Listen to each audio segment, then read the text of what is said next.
Welcome to another discussion on managing life's changes.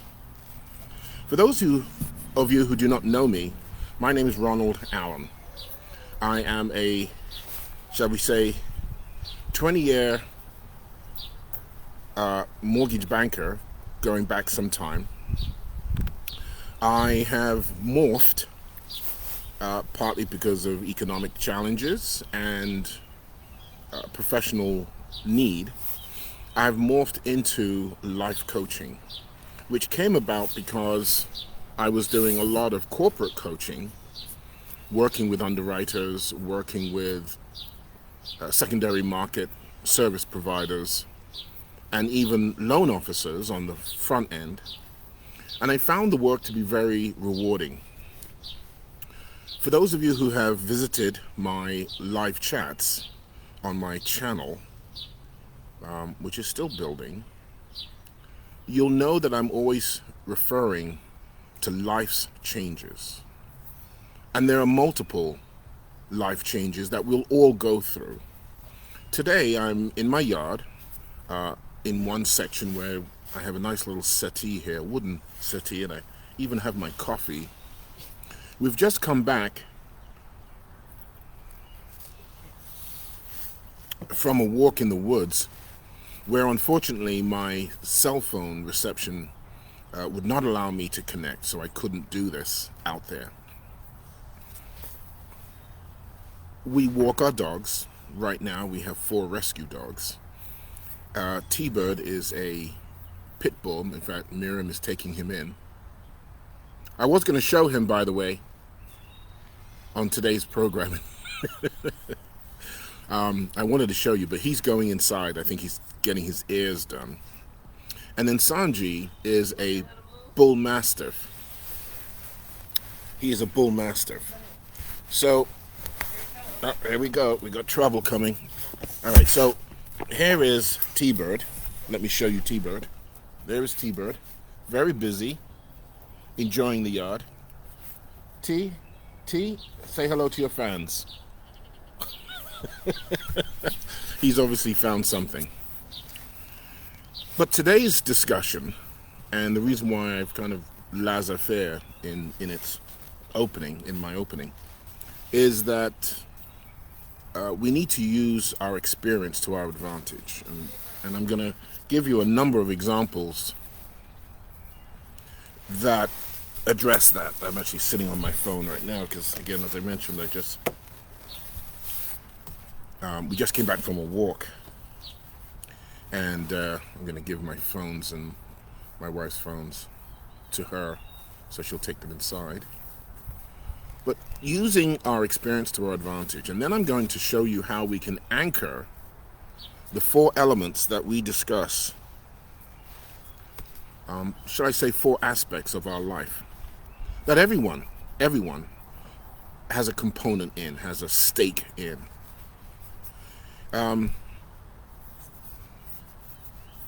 We know that right now through this pandemic, which basically started back in November 2019, we felt the full force of regulatory rules and regulations, mandates.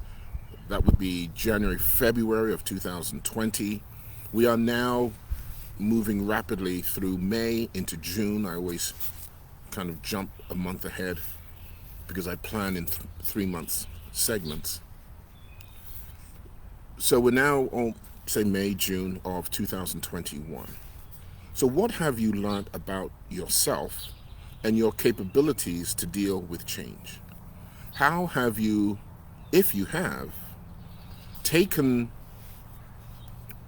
your professional environment, your work environment, and the challenges that your supervisors, managers, leadership, executive team have had to implement, what strategies they've had to implement in order to keep business going, that you can then use in your personal life. Those are the resources that we can all use. Those are the resources that, all right, stop, behave. All right, here we go. Yes, I love you too. No, We don't do the licking thing. Okay, that is a prime example of what most of us have been experiencing for the last year, year and a half, where interruptions are unavoidable. It is how and in what manner we address those interruptions. And in many cases, as with risk management,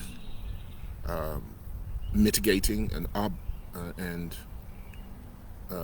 addressing the potential risks, my coffee spilling onto my laptop, the dog's paws crashing into my keyboard, and certainly his licking my face, which is a no-no. Love him to death, just not that much. So those simple examples, that simple example, I then ask you, what have you done? How have you managed your state? How have you looked at how you typically respond and in some cases react to situations that the outcome is not favorable and therefore is an opportunity for you to engage in a more intelligent manner, begin to look and reflect at past behaviors, triggers especially, and say to yourself, ask yourself better questions. Some of you may be aware that I've been posting pretty much on a daily basis the 101 solution-focused brief questions produced by, I believe, created by a gentleman called Elliot Connie, who I've been studying solution-focused brief therapy. And these 101 questions are entitled solution-focused brief questions. And they get us to focus on one, past favorable experiences, two, how can we replicate those experiences, and three, instead of a negative behavior or environment that we find ourselves in, what would we rather experience? Now, those three questions are incredibly powerful because when we think of the typical welcome in the morning, we might say to somebody, hey, how's your day? Well, if the day is going terrible and the person is feeling under the weather and events in their life are not going the way they prefer or like, and or have worked towards, you have now reinforced and steeped them in that behavior. You have, as they say in psychology and behavioral and developmental conversations, you have recreated a reoccurrence of a negative experience, feeling, and environment. So how can we prevent that? We ask better questions. We say to the person, I understand you're working on a particular goal. How is that going? Is there anything I can do or resources that I have? Now, some of you might say, well, yeah, but that doesn't sound natural. It doesn't sound right. Okay, so here's the question. Asking better questions. Is it better to feel uncomfortable for a moment and create a new narrative, or continue the status quo, which is a doom loop? How's your day? It sucks. It's Monday. It sucks. It's Wednesday. Hump day Wednesday. Oh, I'm looking forward to the weekend. Whatever your weekend is. So the way we ask questions is crucial, and that's why I'm always focusing on effective communications. Effective being, what is your desired outcome? What is your intent? What is your goal? And we all have goals. We all have desires. We have to learn how to craft our thinking, our behavior, and therefore our interaction with one another so that they are mutually beneficial, like a relay race. The first person in a relay race who starts a conversation is critical. They have to be quick, they have to be astute, they have to be aware of the environment they're in, they have to know their opponents, they have to do some recon and intel, military terms. And those are transferable skills. Those are skills that you can acquire very quickly at a young age, and or as you get to my number of times that I've circumnavigated the sun, you begin to really appreciate that it is a craft in communicating and connecting with people. Here's an example. We're walking in the woods. A young boy who's going to school early is walking, and he's never seen us before, doesn't know our two large dogs. One's a pit bull, one's a bull mastiff. They are not small dogs. And we know that innately our defense goes up. So for me, I mitigate a potentially unpleasant feeling in the other person, emotional sensitivity. I say, good morning. How's your day? Now remember I said earlier not to say that, right? I don't know this person. So I keep it a common expression. How's your day? How's your morning? Take care. Have a good day. Simple expressions like that reduce, de-escalate a potentially emotional high, an emotional high. We don't have to always wait for the bloodletting to begin administering any form of triage, okay? You don't have to wait for that. Another encounter in the backwoods. There are only 3 houses, and there is a husband and wife that drive their children to the corner here. You may hear them screaming in the corner there because they're all playing, waiting for the bus. And as I'm moving, T-Bird, the larger, I guess he's the larger dog, the car pulls up, slows down. The gentleman sticks his head out and says, "Yep, your dog is just like me. I don't want to get up in the morning either." You see, it's those simple nuances, it's those simple expressions of humanity that allow our states to be positive or negative. It allows us to engage on a very basic level that we are not hostile. We're not needing to be hostile with one another.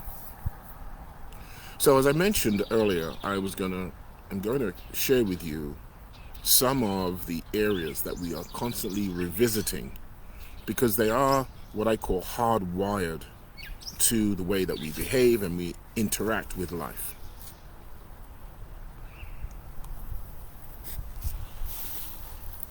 One is you, the id, the individual, your ego, how you perceive the world, how you perceive yourself actually, and therefore how you engage with the world.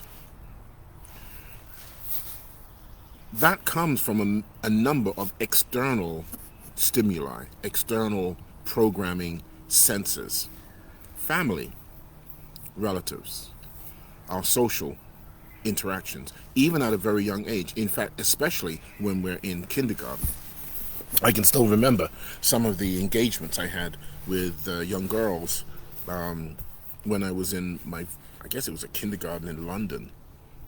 And the nuns would always be correcting me and pulling me away. Yes, I liked girls, nothing wrong with that. I was curious, absolutely. I was always conversing with them, and I enjoyed that. And then the response my parents would have based on that feedback they got from the school teachers and headmaster. And it was always one of, "You're fine, continue." Nothing wrong with what you're doing. So I was open to a very eclectic way of looking at relationships, looking at engaging with people, and I think most importantly, addressing so-called people in authority, guardians, stewards, teachers, principals, and even our local priest, who I didn't really care for. I found that his perspective on life did not jive with what my understanding, my programming was drawing me to. So when you think of yourself in the marketplace, when you think of your responses, your reactions to people, to things as you go through your teens, 20s, 30s, and on, look back at some of those triggers, those engagements, those interactions, and ask yourself, What were you feeling? What was your desired intent? How did you want the outcomes to manifest? Now you have the opportunity as a self-propelling, thinking young mind. Even if you are 50, 60 years old, you're still a young mind. There's many things to learn. You know the expression, once I was young and I thought I knew everything, and as I got older, the burden was lifted. Absolutely. We realize that there are many more things we don't understand because we are in a parochial mindset. Most societies are parochial in nature. The few who do seek out the opposite have an incredible experience, an enjoyable experience, because they're learning about something they do not know. They don't have necessarily a reaction to, or a feeling of, a sense of, about. So number one, it's yourself. How have you responded, reacted to situations in the past? Are those the same behaviors you wish to move forward with? And now you seek out resources that can help you. I recently learned about solution-focused brief therapy, and I'm in my 60s. It is incredibly stimulatingly exciting because when I now engage with people, it's a whole different approach.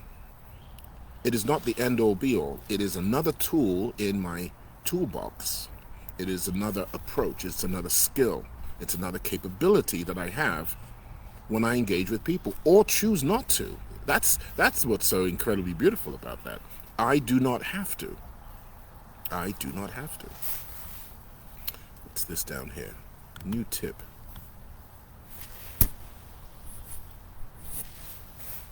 Okay. I'm seeing some pop-ups coming here. Just dealing with those. Okay. No problemo. So one is yourself, how you've engaged with, how you've interacted with people when you were much younger. Do you recognize, do you appreciate those experiences? And then do you set yourself on a course of what you would prefer, how you would like your engagements to be? Secondly, and what we began to discuss, is family, the dynamics of family. And what I've learned about the dynamics of family is, whether it's good or bad, you now have a choice, because you're awake. You now have a choice to decide, well, that's not the way I want my relationships. Why am I married 27 years to an incredible woman? Because I've chosen to go my way. Remember Fleetwood Mac, You Can Go Your Own Way? And there are many other songs that talk about self-efficacy. They talk about identifying negative environments. Tina Turner, I Can't Stand the Rain, right? What's love got to do with it? Classic. Artists are expressionists in a time. Solzhenitsyn, with the annexing of Czechoslovakia by Russia. We can talk about any manner of others. Sir Walter Raleigh, Nelson Mandela, Mahatma Gandhi. They talk about an injustice that they feel needs to be corrected. What have you felt? How have you felt about your life? Or are you simply, in a nutshell, in a cloister where everything's fine right now, so I'm not going to disturb the status quo? Those are few and far between. So our family dynamics, and we get to choose now how we wish to engage with both family, with cousins, relatives, extended family members, of course, in-laws, and their family dynamics. That's the richness of when we look at managing change. We then talk about extended associations, professional organizations, church groups, social clubs. Once again, are we joining them with an understanding that we are to discover whether there's a fit, just like when we interview for a job? Or are we simply assuming that things will work out, that it is the right group or organization to be around? This allows us to be constantly learning, constantly taking in, assessing, evaluating, giving feedback, and testing. I always like the analogy of the antenna on a slug. Even the pressure of the air is measured. We can smell. We can have gut instincts. All of these things tell us whether that's an environment we wish to be around. And then, of course, we have our professional work environments. And unfortunately, most of us get stuck in that rut. We have to pay bills, we have responsibilities at home. These are excuses because remember, we came from the outside in, which means that there is an exit. Somewhere, somehow, painful or not, there is an exit. It can be pleasant, and we can make it pleasant if we are paying attention, if we are learning to manage life's changes. As I mentioned to you, I've come out of mortgage banking some 20 odd years, managed to squirrel away a few coins, as they say, wooden nickels. And while the last 5 years have been extremely challenging, it is the aptitude that I have forged in the past and the people that I associated with, fortunately, my mother and father, certainly the woman I'm with now, Miriam, and I've even subscribed to her father's mantra, if you will. Knew him for a very short period of time. If you are paying attention to life, you will identify with attributes, philosophy even. In fact, philosophy mainly that serves you in time of need, serves you when you have questions, serves you when you have doubt. You must, very few times I'll say you have to do something. You must develop a sense of self. Otherwise, the winds of life will destroy you. Even when you feel battered, that sense of self is keeping you from falling further. Even when things turn to shit, that sense of self-efficacy, those scruples, those morals, those what I will do and what I won't do, serve you in good stead. And I think that's partly what people are missing. They're always looking for the end. This is the result. I've solved that problem. When in fact, it's the process of learning how to manage those states. Asking better questions. Acting on those findings and being willing to adjust accordingly. Being willing to say, I went an inch. I wanted to go a yard, but I've only gone an inch. What do I have to do to complete the next length that I'm trying to get, the next 11 inches? I need that foot, right? I wanted to go a yard. I've only gone 1 inch. Let me rein it in a little bit. Instead of trying to go for a yard 3 feet, I'll go 12 inches. But I've only gone 1 inch. What did I do to get that 1 inch? How can I replicate that? How can I expand on that? And that's where the techniques come in. That's where the immersion that Tony Robbins, that Nelson Mandela, that Mahatma Gandhi, if you read their bios, that's where you get the kernel of wisdom. Those kernels of wisdom. Some people call them golden nuggets. I like kernels of wisdom. Gold doesn't grow unless you, of course, invest it. But kernels. All these metaphors, right? And then, of course, we have business. And business is a plethora of opportunities that will validate your ethics. They will validate your ethics. And unfortunately, because we're in this heavy capitalistic, cannibalistic system, which is not going to go anywhere anytime soon, that's not what I'm venting about. Moreover, it's assessing what you're willing to do. So I'm going to take you on a little walk in my yard. Gotta get up. The old rheumatoid arthritis kicking in there.